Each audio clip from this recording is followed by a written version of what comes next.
selamanya.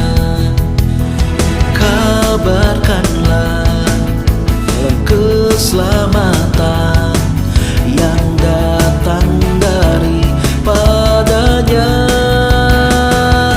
Ceritakanlah kemuliaannya dan perbuatannya yang ajaib di antara suku bangsa. Sebab Tuhan Maha Besar dan terpuji sangat, Dia lebih dahsyat dari segala Allah. Sebab Tuhan Maha Besar mencipta segalanya, bumi bersukacita, langit tinggikan namanya, biar segala yang bernafas memujinya.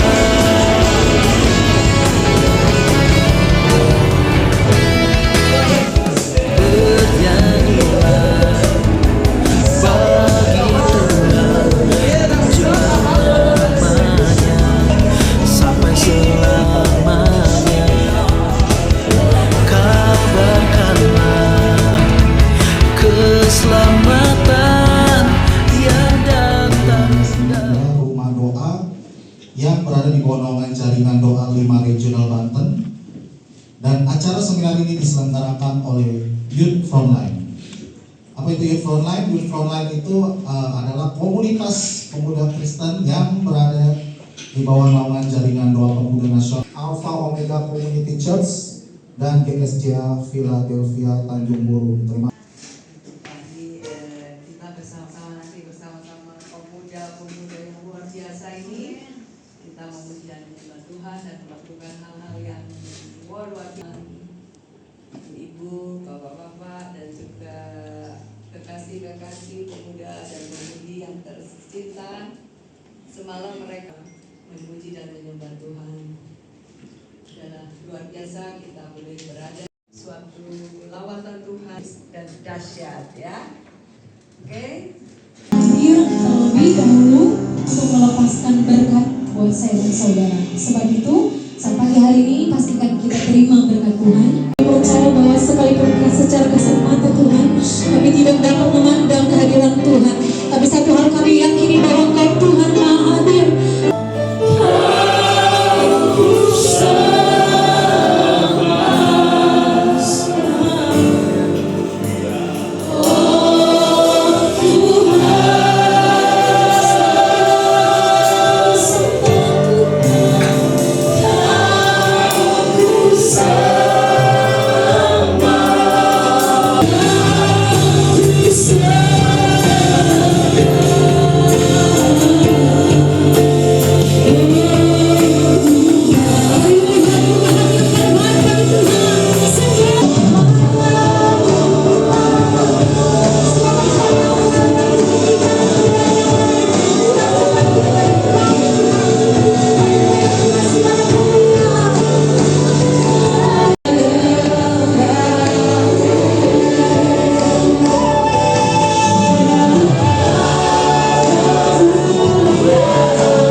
Berapa banyak kau yang merindukan Tuhan, boleh taruh tanganmu di dadamu masing-masing.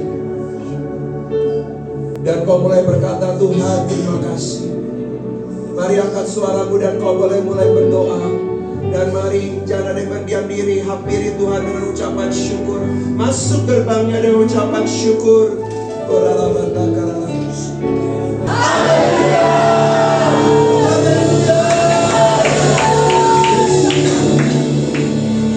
Kasih Tuhan Engkau yang persiapkan hati kami. Kita duduk dalam hadirat Tuhan. Kami melayani banyak anak muda dari berbagai denominasi. Banyak yang kami nggak ketemu secara fisik, tapi kami ketemunya secara online. Gitu. Dan kami bertemu dan melayani banyak anak muda ini yang kehilangan Tuhan, tapi mereka nggak berani ke gereja. Kehilangan Tuhan, mereka haus akan Tuhan, tapi mereka takut kalau ke gereja, gitu. Karena banyak alasan. Ada lagi yang kami temukan anak-anak muda yang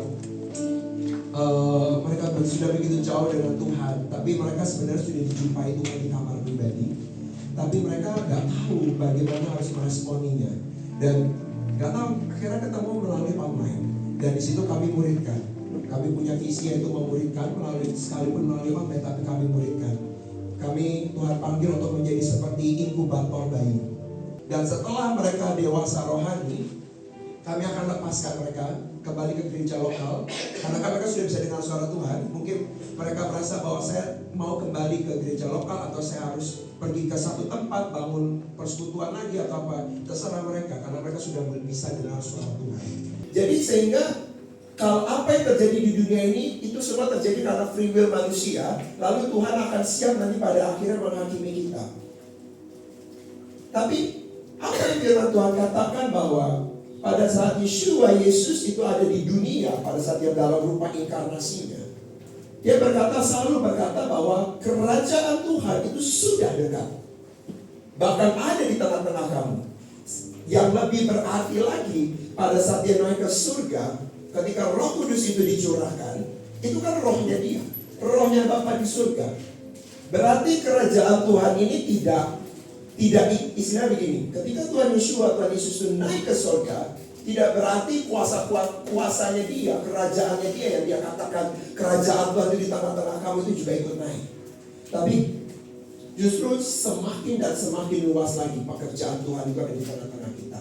Dia kasih tahu jalan-jalannya, kemudian buah berkatnya apa aja dia sampaikan, kemudian dia baru sampaikan jalan yang menuju kutuk itu seperti apa. Tuhan adil, dan berarti prioritas Tuhan yang pertama adalah melihat hidup saudara dan saya itu berjalan dalam berkat. Bapak Ibu, di mata Tuhan kita ini pohon, dan Tuhan itu selalu suka menggambarkan kita itu seperti pohon. Kayak gitu. Lalu kemudian dalam perjanjian baru, Bapak Ibu, kita akan melihat orang itu memandang ke depan lalu berkata apa? Aku melihat orang sebab mereka berjalan-jalan, tetapi tampaknya seperti pohon-pohon. Bapak Ibu, berarti engkau dan saya di hadapan Tuhan itu seperti pohon tampaknya. Kenapa? Entahkah pohon secara pohon beneran atau enggak, tapi di mata Tuhan kita ini seperti pohon. Yang berarti apa? Kita dimulai dari sebuah benih. Betul Bapak Ibu? Kita bisa tinggi besar, dewasa, rambut saya juga udah mulai kinclong gitu ya, untuk sampai saat ini. Dimulai dari apa? Satu benih. Bapak Ibu jangan perhatikan benih itu kecil. Merasa ditinggalkan, berapa banyak merasa ditinggalkan itu seperti apa ya? Kayaknya kalau nggak punya pacar, hampa hidup ini. Saya harus punya pasangan, gitu. Itu akan turun dalam rupa apa? Oke, kita nggak bahas rohnya dulu, tapi itu akan turun dalam rupa apa? Lingkungan yang tercipta, kayak gitu. Nah, manusia ini kenapa bisa dalam lingkungan yang tercipta? Akal budi. Akal budi itu ada di sini Bapak Ibu. Saya nggak sempat masukkan videonya bagaimana neuron itu bisa berubah menjadi baik atau buruk. Itu berdasarkan lingkungan. Klop, roh dan jiwa kita. Nah, makanya kita akan kenal dalam doa. Jiwa belum terlepas. Kenapa? Karena neuronnya susah untuk berubah. Itu butuh waktu. Bergaul untuk menjadi, itu akan terjadi dalam satu hari. Demikian dari kebiasaan buruk untuk punya. Sebabnya yang dibereskan dulu dalam hal ini adalah apa? Rohmu, manusia roh. Roh Kudus masuk dalam hidupmu. Roh Kuduslah yang membuat neuron dan kebiasaan di jiwa ini yang berubah pelan-pelan. Makanya dikatakan Roh Kudus itu punya fungsi menginsafkan manusia. Yang disebut dengan religious, sistem agamawi.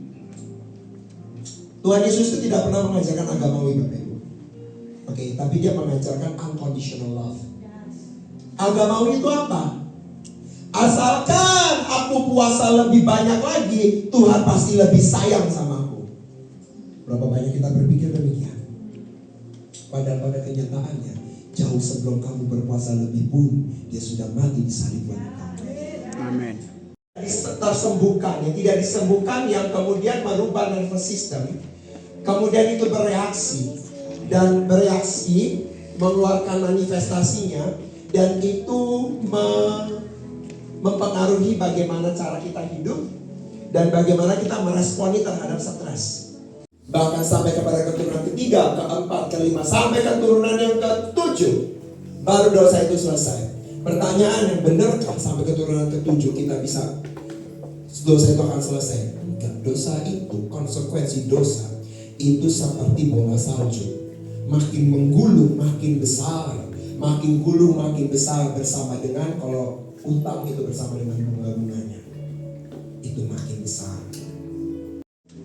Gak apa-apa, karena pertobatan itu perjalanan. Tapi seperti saya ceritakan, baru kita punya kerinduan bertobat aja Tuhan sudah begitu hargai. Apalagi saudara sungguh-sungguh putar keadaanmu 180 derajat. Sungguh yang namanya jalan berkat itu berkali lipat. Untuk seorang bisa berbuah, dia harus dibenerin dulu inner man-nya. Tapi gimana Bapak Ibu seorang bisa berjuang benar dengan inner man-nya kalau kita sebagai saudara seiman gak mendukung, tapi malah berkata bahwa kamu kurang baik, kamu gak ada buah roh, kamu pemberontak, tapi kita tidak pernah peduli dengan yang inner man. Kutuk, ketidakadilan, dibully, gerbang pintu yang terbuka seperti Kain, dosa untuk membunuh. Kalau hari ini engkau tahu ada shame itu, engkau takut gagal karena engkau tahu bahwa kalau engkau gak pernah lakukan firman yang tertulis, maka firman berkata lawlessness, hai engkau hamba yang jahat, enyah. Karena Tuhan cari bukan seberapa pewahyuanmu bagus, tapi Tuhan cari orang yang bisa mau melakukan firman. Banyak yang pada akhirnya Tuhan berkata, Tuhan, aku sudah mengusir setan demi namamu, aku sudah melakukan bagi bangsa-bangsa demi namamu, tapi kenapa aku tidak masuk dalam kerajaan surga? Tinggi-tinggi di hadapan Tuhan, biar Tuhan yang menjawab, Tuhan yang bekerja dalam kehidupan.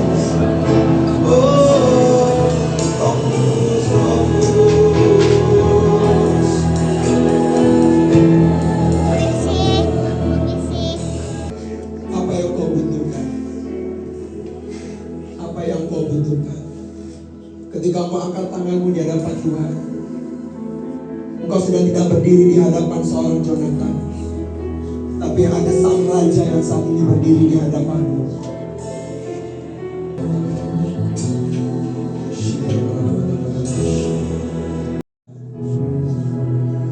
Berurusan dengan hati anak-anakmu ya Allah. Ini waktumu ya Tuhan. Mari penuhi dan jangan tinggalkan, jangan ada yang dilewatkan ya Tuhan. Yang mereka merasa tertolak, saudara jangan datang karena merasa engkau harus melayani, karena engkau ini punya jabatan. Jangan saudara, ini bicara engkau dengan Tuhan.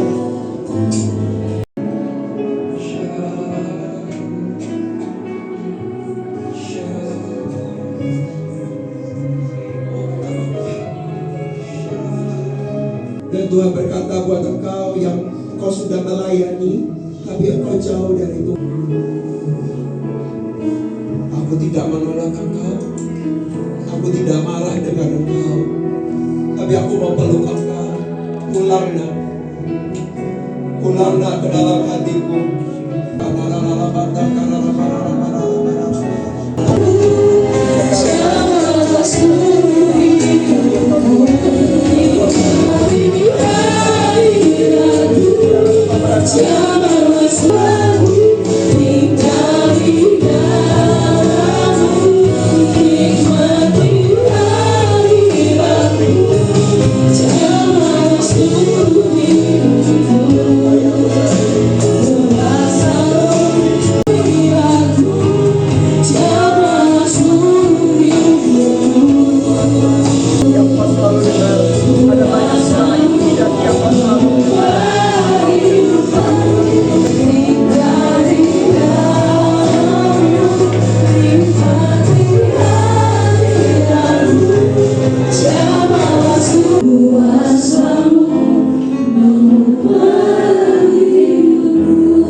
pendeta, beliau adalah banyak melayani di berbagai gereja dan sebagainya.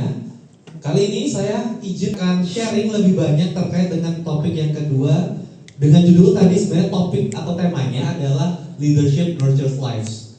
Tapi kalau saya ingin membawakan hari ini, saya mau kasih satu judul yang Bapak Ibu atau teman-teman sekalian bisa lihat di layar, yaitu Unhero Yourself. Atau boleh dari teman-teman yang saat ini sedang sekolah, sedang kuliah, sedang bekerja, boleh. Satu dua orang ada? Ini kayak guru di sekolah ya, semua ngadep ke bawah kalau saya lihat, nggak ada yang berani ngatain. Beri di depannya, saya mau tanya dia udah. Aman bro? Aman ya? Boleh nggak? Kenalan sekalian, kasih tahu teman-teman sekalian supaya yang belum kenal bisa kenalan namanya siapa dan ada nggak harapan tertentu tentang topik ini? Boleh? Sambil berdiri boleh? Nama saya Simon. Dan di acara sekarang ini saya sangat berterima kasih udah mengikuti seminar ini. Saya berprofesi sebagai musik grafik di stasiun TV dan bagian on air, dan tujuan saya hari ini yaitu ya mencari reaksi dan teman luas, tidak kecil di Indonesia aja lah gitu. Oke, baik, itu aja sih. Terima kasih. Tepuk tangan dong buat Simon. Nampaknya pengen belajar apa gitu, pengen apa? Mungkin ada harapan tertentu. Penasaran sih, pengen tahu seputar X gitu. Mau belajar tentang apa gitu. Ini boleh dikasih kunci jawabannya dulu. Ayo. Sekarang leadership apa? Boleh. Sebelahnya juga boleh kalau mau bantuin. Leadershipnya gimana? Spesifiknya adalah bagaimana mengelola dan juga memimpin timnya. Karena seringkali orang-orang, terkhususnya di pengalaman saya, rata-rata dalam konteks profesional, business owner itu lebih jago cari duit, gitu kali ya. Jualan, dapat prospek, dealing, closing, atau mungkin sudut pandang kedua, business owner biasanya itu jago banget sama namanya operasional. Orang catering mungkin jago, ngerti cara masaknya, ngerti cara produksinya. Tapi kalau ada satu hal yang sampai hari ini semua bisnis tanpa terkecuali offernya tinggi, bahasanya kalau profesional. Kenapa sih kalau anak buah saya harus dipecut, dimarahin terus-terusan baru jalan? Kenapa sih tim saya produktifnya kalau cuma ada saya aja gitu? Ya kan? Kalau agak gede dikit, organisasinya, perusahaannya agak kompleks dikit, tapi isunya sama. Gimana ya, saya punya tim 50 orang tapi tiap hari harus saya ngatur-ngatur terus-terusan gitu misalnya, dan lain sebagainya. Dan teman-teman, isu ini bukan hanya terjadi di dunia kerja. Saya saat ini juga melayani di beberapa kampus dan sekolah. Spesifiknya itu saya jadi pendamping teman-teman organisasi. Jadi kalau di kampus kan teman-teman mungkin masih ingat ada namanya BEM, gitu kan ya, BEM, Hima, himpunan. Di sekolah ada OSIS. Saya membantu melayani beberapa sekolah dan juga kampus spesifiknya untuk mendampingi anak-anak muda ini, anak-anak organisasi ini. Harapannya supaya mereka bisa bukan hanya founder, oke? Ini pertanyaan yang sangat sederhana sekali, game-game boleh di-explain nggak apa-apa. Pertanyaan sangat sederhana sekali, gitu ya. Inilah pertanyaan matematika dasar yang kita dapatkan sepanjang kita SD atau SMA, gitu ya. 12. Tepuk tangan dulu. Kali ini karena saya pakai time attack, karena habis dikasih time keeper juga supaya bisa ngejar waktu. Permainannya adalah satu slide akan ada satu soal. Teman-teman yang di multimedia, ingat ya nanti setiap 3 detik langsung di next saja. Jadi nggak perlu aba-aba saya, setiap 3 detik itu 3 next gitu ya. Oke, siap? Kertasnya, oh ini ambis juga di depan ini kelihatannya ya, saya lihat ya. Nggak apa-apa. Saya juga harus bikin hadiahnya nanti soalnya. Biar ambisnya terbayarkan dengan baik gitu ya. Oke, siap teman-teman? Siapkan notes masing-masing. Kita mulai dari saya. Next. 1, 2, 3. 1, 2, 3. Next. Yes. 1, angkat tangan. Nah, ini kali ini anak. Betul ya, oke. Boleh Pak dikasih tahu jawabannya berapa aja? 25, 81, 64. 9, 20. Bentar Pak, saya minta dulu jawabannya Pak. Saya juga nggak hafal. 9, 20, 25, 81, 64. Tajam sekali Pak. Bapak dulu ada ranking atau minum atau es lemon Bapak ya? 29? Gak ada? Ada yang lebih dari 9 nggak? Ada yang di belakang lebih dari pemenang ya? Ada yang di belakang? Lebih dari pemenang. Lebih dari pemenang. Semua di sini lebih dari pemenang ya. 12. 12. Oke. Saya jadi kayak guru ya. Gak apa-apa. 12. Nomor 2. 221. Kok pada 221. Tuh. Nomor 3. 30. Kalian bisa jawab ya kan? 30 betul. Nomor 4. 25. Nomor 6. 221. 21. 7. 12. 12. 8, 40. 40 betul. Kan ini adalah sebatas hobi. Tapi saya hargai ambisinya. Oke, ada lagi? Males. Males karena? Oh, males sekolah. Oke. Ada lagi? Gitu atau mungkin sampai nggak menang juga nggak apa-apa gitu. Ini hanya permainan gitu. Berapa yang ngerasain ini? Udah kalah duluan, kalau udah kalah mental duluan, ada nggak? Boleh katakan nggak teman-teman yang merasakan itu? Kalah duluan kan? Iya, yang merasa ya udahlah nggak usah nggak main lagi. Ada kalah duluan, angkat tangan juga. Ada lagi yang udah sesuatu yang secara netral itu bisa bermakna secara positif ataupun negatif gitu. Tapi kalau diriku boleh kaitin sama satu riset, boleh next slide. Tekanan-tekanan ini itu seringkali bikin kita merasakan yang namanya kegagalan gitu. Berapa dari teman-teman yang kemudian ngerasa, terutama tadi yang mulai menyerah atau mulai merasa kenapa soalku beda ya, kenapa jawabanku beda dan sebagainya, dan akhirnya teman-teman ngerasain gagal. Dan habis gagal, mungkin tes 1 teman-teman merasa gampang, tes yang kedua teman-teman mulai merasa beberapa salah, aduh kok salah nih, aduh kok salah nih, aduh kok salah nih. Soal ketiga apalagi tuh lanjut, susah. Hari ini spesifiknya, next slide boleh. Pertanyaan yang kemudian jadi refleksi kita sekarang adalah, pernahkah teman-teman merasakan mengalami perasaan gagal yang sama? Mungkin dalam konteks soal tadi itu sesuatu yang menyenangkan untuk kita. Tapi ketika kita refleksikan, teman-teman pernah nggak mengalami gagal juga yang berulang-ulang dari hari-hari, gagal sampai akhirnya teman-teman mulai kehilangan pengharapan dan merasa ya udahlah mau gimana lagi gitu. Dan itu yang harapannya kita bisa sama-sama diskusikan di sesi 2 hari ini. Bahwa next slide, kita bisa memahami bagaimana kita tuh bisa kok jadi thriving, bisa jadi excel, bisa jadi sesuatu yang keren, terbaik ketika kita berkarya di mana aja. Dan mempercepat peluang kita dapat pacar adalah teman-teman bisa bersepeda, teman-teman bisa lompat tali, terutama teman-teman bergaul sama cewek itu harus bisa lompat tali gitu. Itu hukumnya gitu. Dan bisa main bekel. Teman-teman bekel nggak sih? Ini teman saya Anda udah tahu, udah pasti kalau ya. Saya itu punya kesempatan peluang untuk menyekolahkan saya ke sekolah yang secara harga gitu kali, dan lingkungan lebih tinggi, lebih premium, lebih elit. Jadi saya bergaul dengan kasta atau segmen yang berbeda gitu kali ya. Dan saya sulit sekali untuk bergaul dengan mereka. Simple, restoran mahal gitu. Pilihan saya kan pesan air putih, sama bilang, oh sorry di rumah udah mati ya.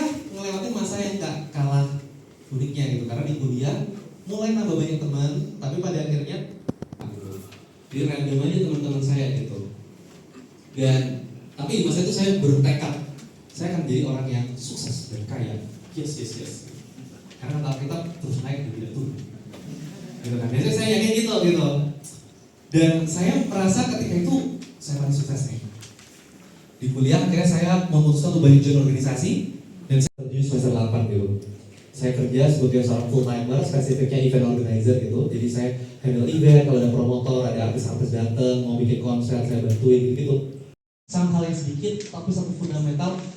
Teman-teman boleh melupakan semua omongan saya barusan, tapi kalau ada satu hal yang teman-teman saya harap bisa bawa pulang adalah just trust, listen, and obey. Percaya aja, dengerin Tuhan maunya apa, lakuin aja dulu. Percayalah, I'm a living proof, relatif muda, tapi saya sekarang 29 tahun. Asal kita tahu kata-kata yang mau kita bayangkan. Oke? Thank you teman-teman, have a great day. Saya kembalikan ke MC. Tepuk tangan buat teman-teman. Saya memberikan waktu kepada teman-teman untuk bertanya kepada Brother Kai tentang sebenarnya judulnya tadi berhenti ya mikirin diri sendiri jadi pahlawan gitu. They have to serve the other people, harus melayani orang lain. Kebanyakan mostly di umumnya like that. Ya. Tapi bagaimana cara leadership? Kalau itu kita. Jadi kalau boleh saya rangkum, wajib sebelumnya ini sebenarnya secara jam terbang entrepreneur udah jauh lebih dari saya. Jadi mungkin benar, jadi mau memimpin gitu kali ya. Dan saya cerita dari dua angle kali ya, dua sisi. Yang pertama adalah angle yang saya saksikan dalam konteks dan atau konotasi negatif gitu. Yang pertama dulu. Self leadership bukanlah satu-satunya cara untuk sukses gitu. Yang rindu dan haus untuk dipulihkan, amin. Dan saat ini kami bersyukur kalau bisa menjadi bagian dari pelayanan ini. Di sini ada Marisa Sutanto atau kita kenal dengan Caca. Ini adalah drummer panci. Kalau misalnya pasti di sayang-sayang. Kalau nggak kenal disuruh pulang. Nah, jadi coba Caca perkenalkan diri dulu. Shalom Bapak Ibu semua. Halo. Teman-teman. Nama saya Marisa Sutanto. Ya betul, tadi thank you banget buat Kak Susan. Aku di sini mau kasih kesaksian pujian, tapi aku nggak mau sendiri. Aku ditemenin sama para WL yang luar biasa dan juga teman-teman musisi yang luar biasa. Jadi izinkan aku perkenalkan diri dulu. Sebetulnya aku itu seorang drummer. Jadi aku memang born kecilnya itu memang senang musik. Tapi entah kenapa Tuhan izinkan waktu pas masa pandemi itu aku dengan suami aku itu kita bikin sekolah musik intinya. Di saat kita bikin sekolah musik tujuan kita sosial, kita musik aku yang namanya Aku Bisa Musik, ternyata Tuhan kasih viral. Viral, aku dapat repost juga dari Pak Wisnu Tama, di repost dan bukan di restory. Jadi beneran ada di feednya Pak Wisnu gitu tuh. Jadi entertainer, ternyata Tuhan punya tujuan lain.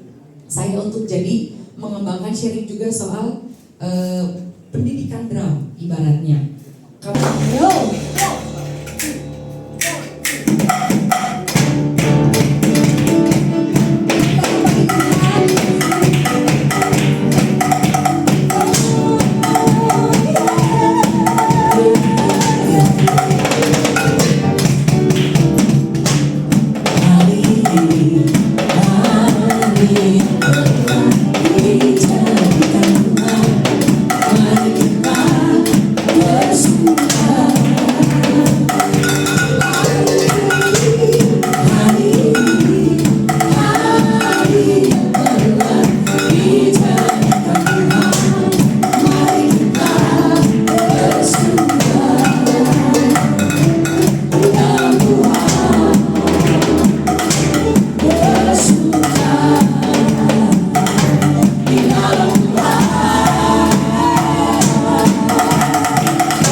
penyertaan Tuhan. Kita melihat senior-senior kita yang ada di depan ini, our leader Pak Norman, our mentor semuanya di sini, Mami Heni dan juga Ibu Nani, semua karena kemurahan Tuhan mereka boleh bersama-sama ada di sini.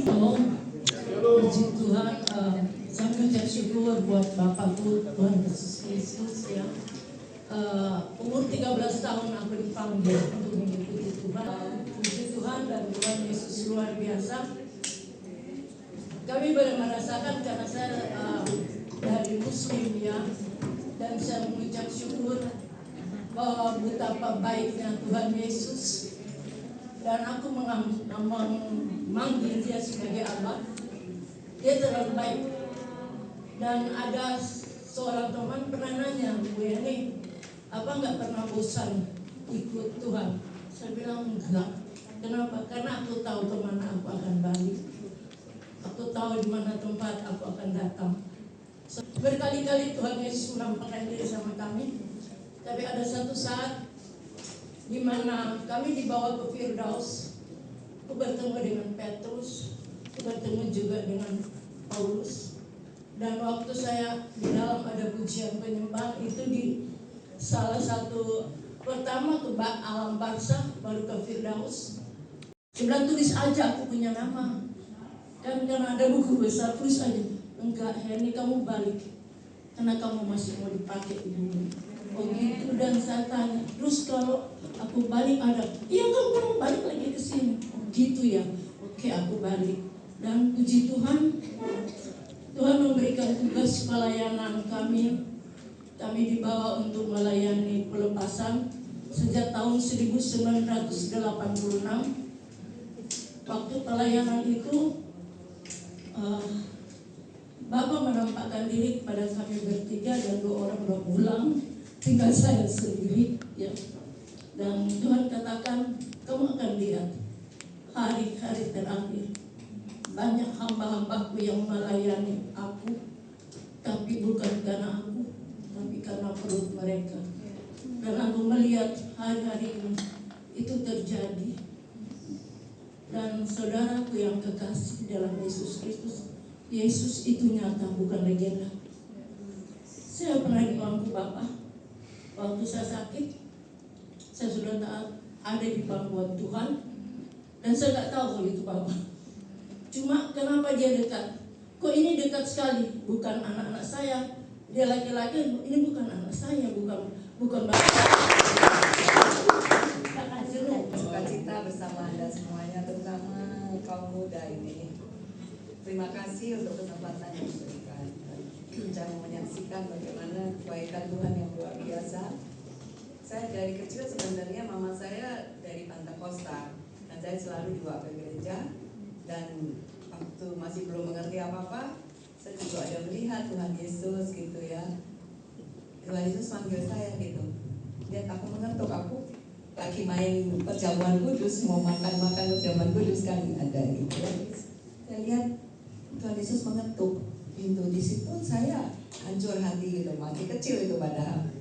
Nah terus ya itu akhirnya mama saya umur 12 tahun mama saya meninggal, dan merupakan suatu pukulan bagi saya karena saya anak yang nurut mama saya terus gitu ya, nggak pernah kemana-mana dan nggak bisa bicara. Sampai umur 5 tahun tuh nggak bisa bicara, sampai orang mikir ini saya gagu apa kenapa gitu ya. Dan saya akhirnya memang disembuhkan sama Tuhan sih setelah saya dewasa. Saya sakit-sakitan sebenarnya, supaya bapak semuanya sampai sekolah itu banyak kan liburnya daripada sekolahnya. Tapi luar biasa, tetap angkanya bagus gitu di sekolah. Kasih karena Tuhan ya.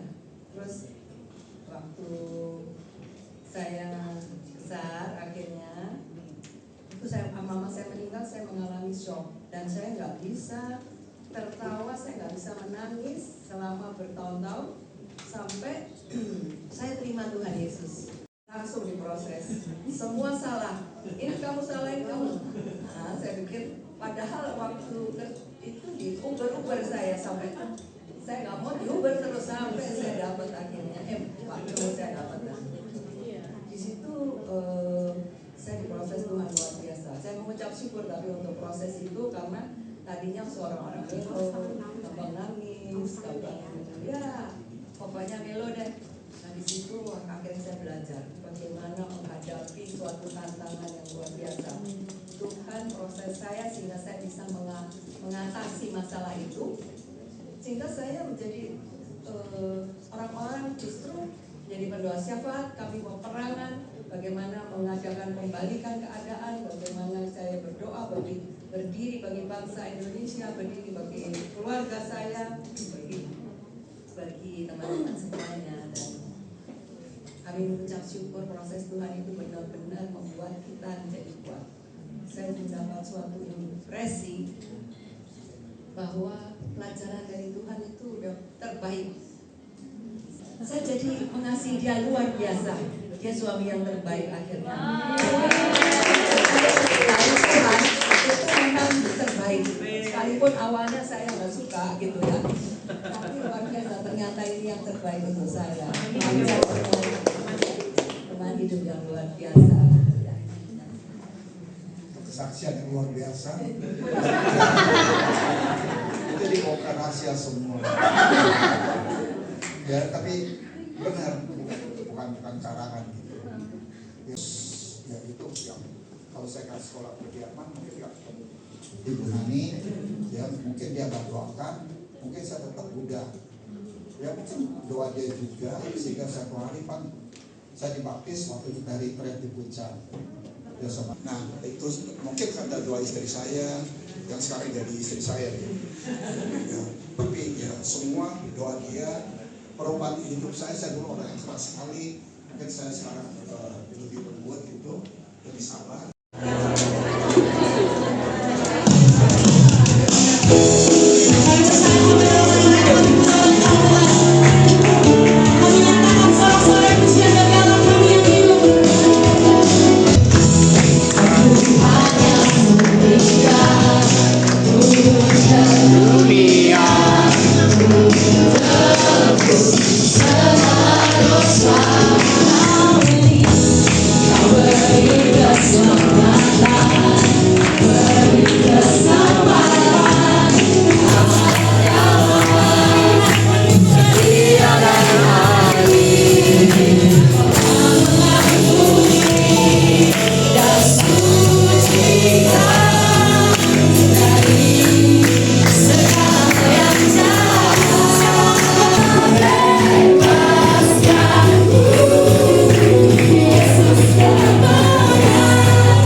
karyawan di suatu perusahaan swasta, dan juga puji Tuhan ya belum lama ini saya akhirnya menjadi seorang penulis yang tadinya dari dulu saya menolak untuk menulis gitu karena merasa tidak layak kan menulis sesuatu gitu.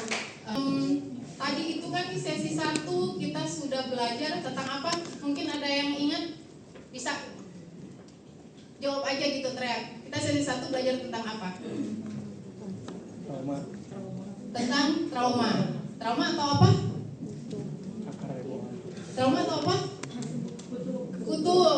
Ya, jadi kita di sesi 1 sudah belajar tentang trauma atau kutuk. Jadi akhirnya kita tahu ya, mungkin kalau ada yang belum tahu, oh baru tahu hari ini ternyata kutuk itu sebetulnya kalau di mungkin di gereja kita sering membahas tentang kutuk, oh ternyata kutuk itu bicara trauma juga toh. Oh ternyata kutuk itu bukan cuma berarti sedang terikat oleh roh jahat, dalam hal ini misalnya keluarga, ada berpengaruh dengan, ada perjanjian dengan roh-roh jahat gitu kan. Ternyata bukan cuma semata-mata itu ya, ternyata ada yang seperti sudah dijelaskan oleh speaker 1, kutuk itu mengandung trauma atau luka-luka batin. Sehingga ketika kita sudah mengerti mengenai apa yang disampaikan oleh speaker pertama mengenai kutuk, mengenai trauma, dan kalau kita sampai tahu mengenai akar-akar tersebut, akar permasalahannya dari setiap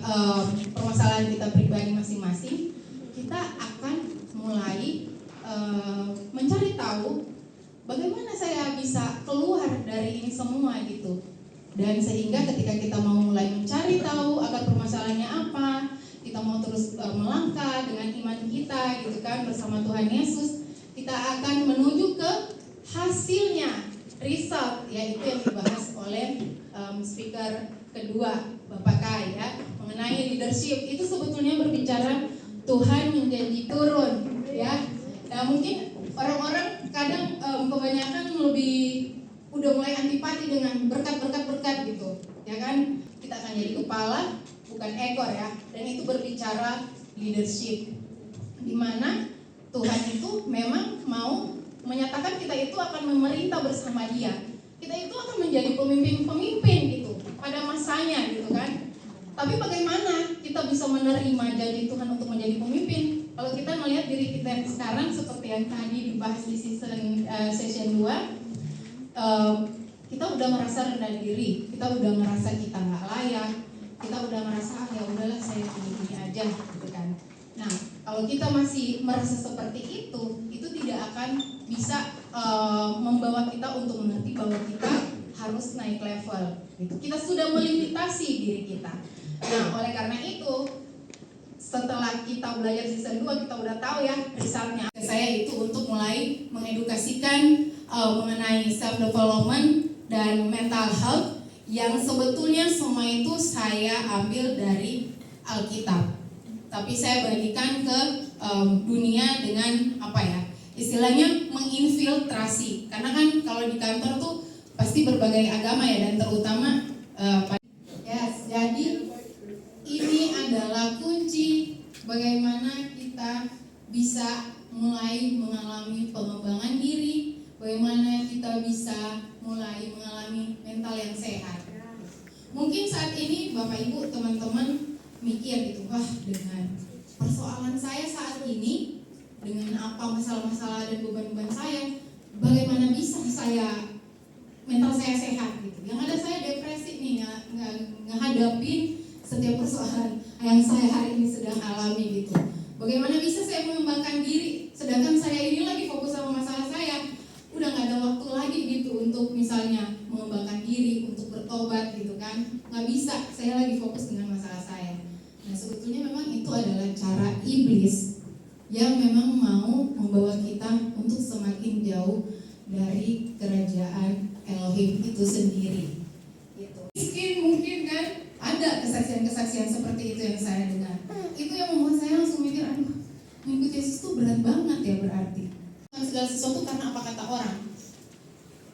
Kita dikasih tahu oleh mentor kita, gembala kita, kakak rohani kita, dan lain sebagainya ya, senior-senior kita.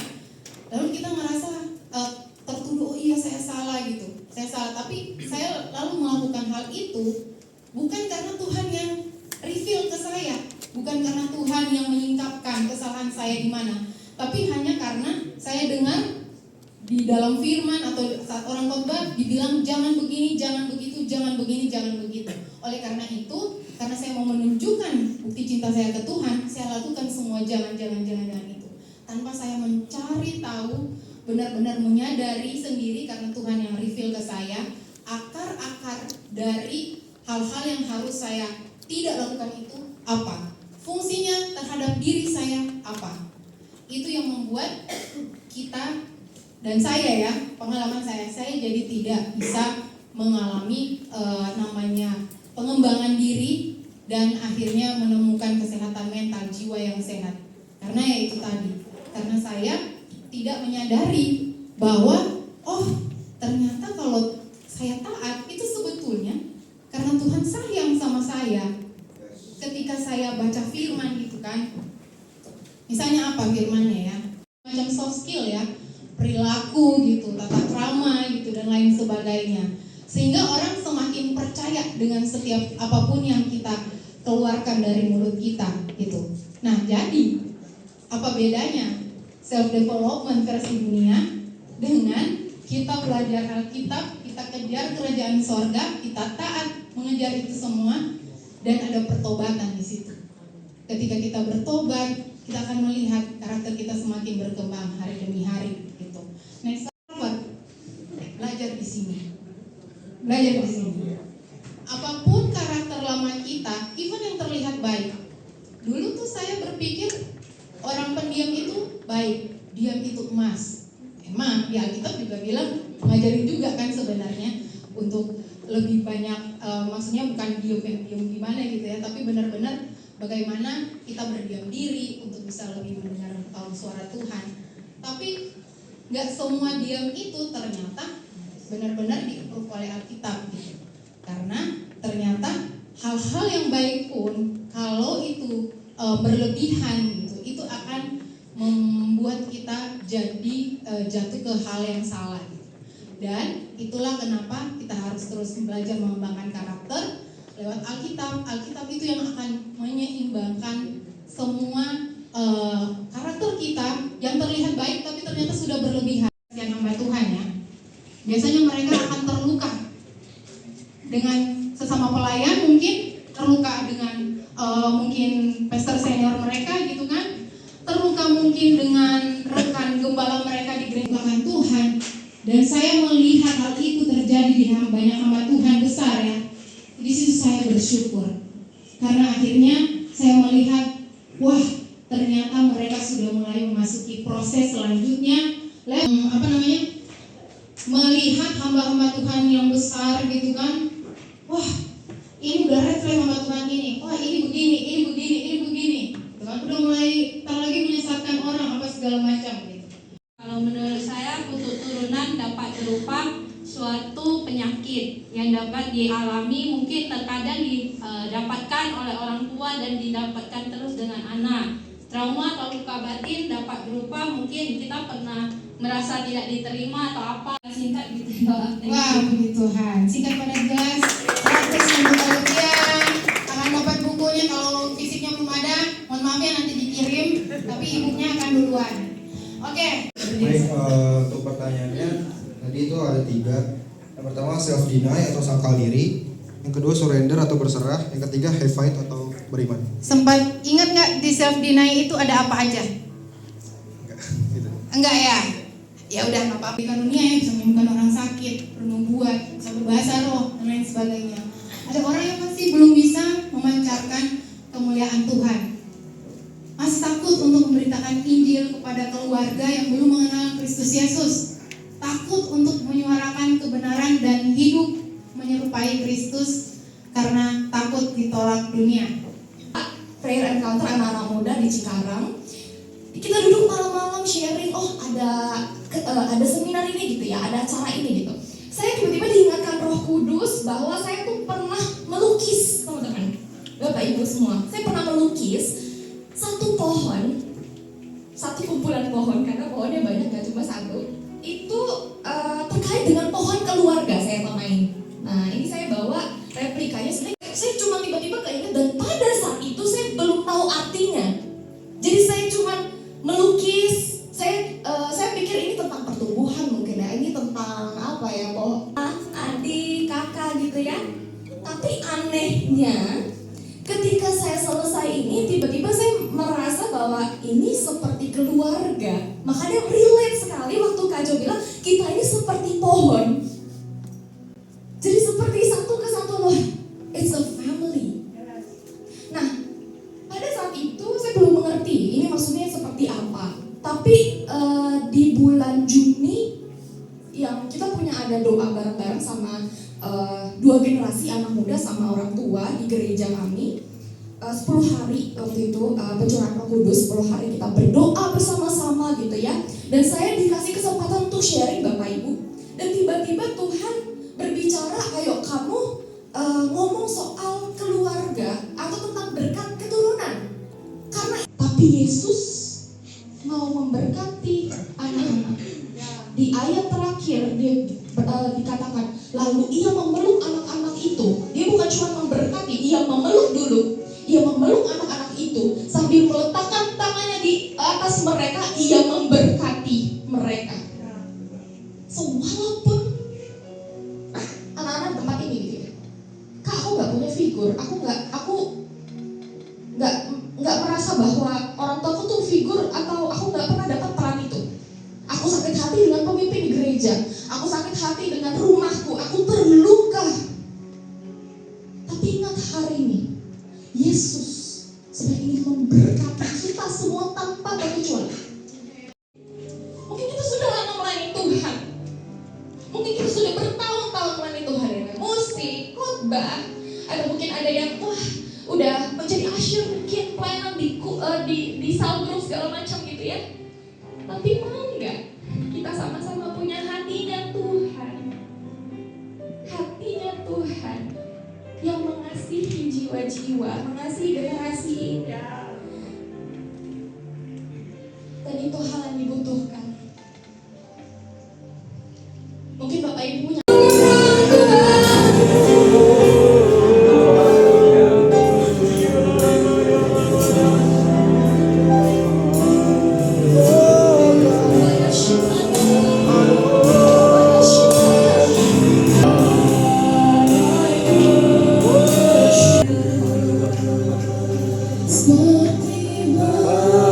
Saya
doa-doa orang tua yang ada di sini, mentor-mentor yang ada di sini. Tanpa doa kalian, kami nggak ada di sini.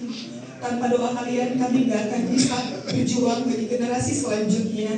Terima kasih untuk tetap setia membawa kami dalam setiap doa. Terima kasih untuk membawa kami. Kita bersyukur ya atas semua ini. Boleh tak izinkan saya minta waktu 1 menit. Saya ingin anak muda saling mendoakan 1 menit saja. Apakah kalian melihat teman kami masa depan mereka? Kalian saling mendukung, saling mendoakan satu dengan lain. Ya, saya ingin anak muda, ayo 3-4 orang yang ada persoalan pergumulan apapun, dan biarlah Tuhan yang membuatkan setiap persoalan yang ada. Tuhan tahu persoalanmu, apapun pergumulanmu.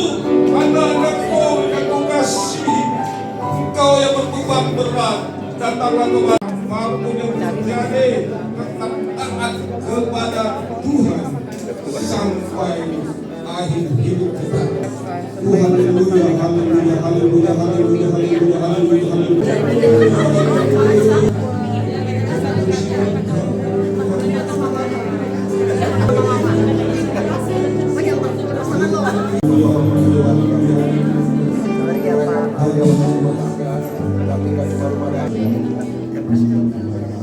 Yesus,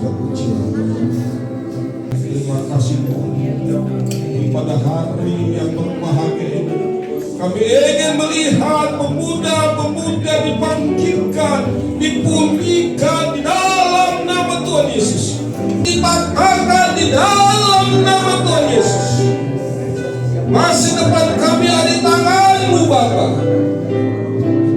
Firman berkata, kami akan naik dan tidak turun. Kami akan menjadi kepala bukan ekor Bapa. Itu kami imani terjadi dalam kehidupan kami. Anak muda, pemuda-pemudi, Tuhan mengasihimu. Tuhan mengerti persoalanmu. Tinggalkan, tetapi Tuhan selalu mengasihi. Allah hadir. Oh, haleluya, haleluya. Terima kasih Bapa. Pemuda-pemuda dibangkitkan. Kami ingin regenerasi terjadi. Terima kasih Bapa. Biar sinar kemuliaan-Mu, kasih-Mu di dalam kehidupan kami semua terjadi Tuhan. Pemulihan terjadi. Bukan saat ini saja. Setelah kami pulang ke rumah, kami akan bawa Tuhan pemulihan-Mu, dan kami dipulihkan, ingin memulihkan yang lain.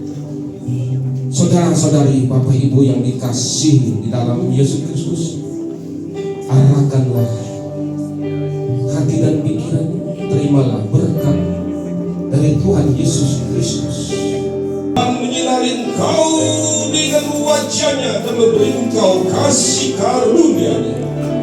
Tuhan menghadapkan wajahnya kepadamu dan memberi engkau damai sejahtera yang selalu menyertai kehidupan kita sekarang dan sampai selama-lamanya. Haleluya, haleluya, amin. Terima kasih.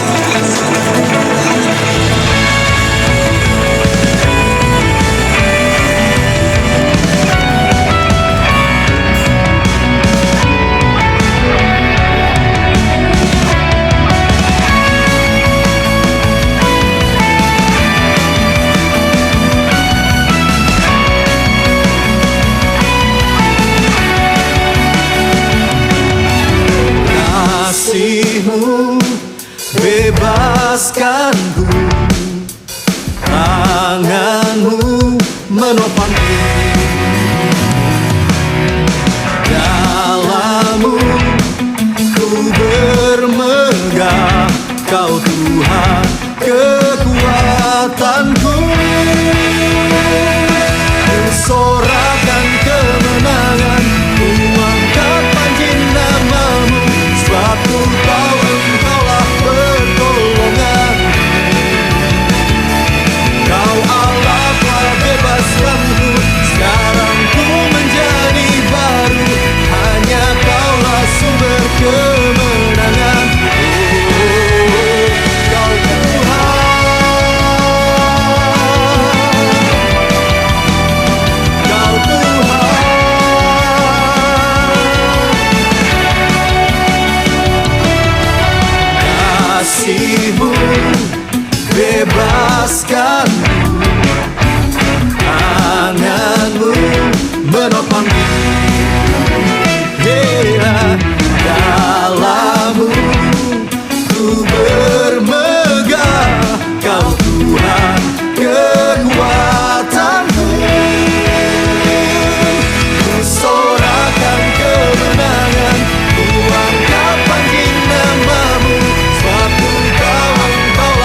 keselamatan, sesorakan kemenangan. Haleluya, haleluya. Sorakan kemenangan, ku angkat panji namamu, sebab ku tahu engkaulah pertolonganku.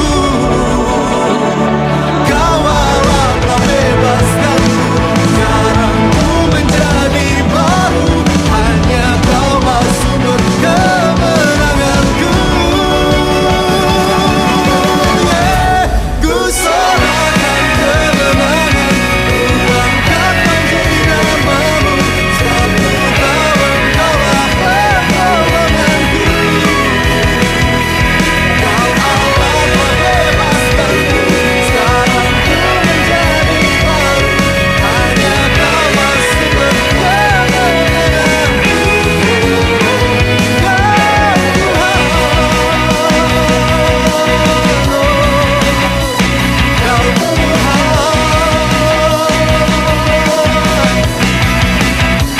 Kau Tuhan.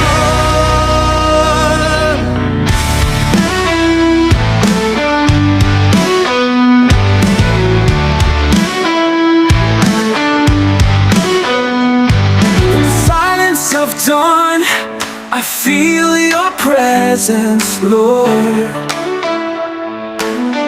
Oh, every ray of sun that rises reflects your immense love. Oh, with a heart full of gratitude, I bow down before you.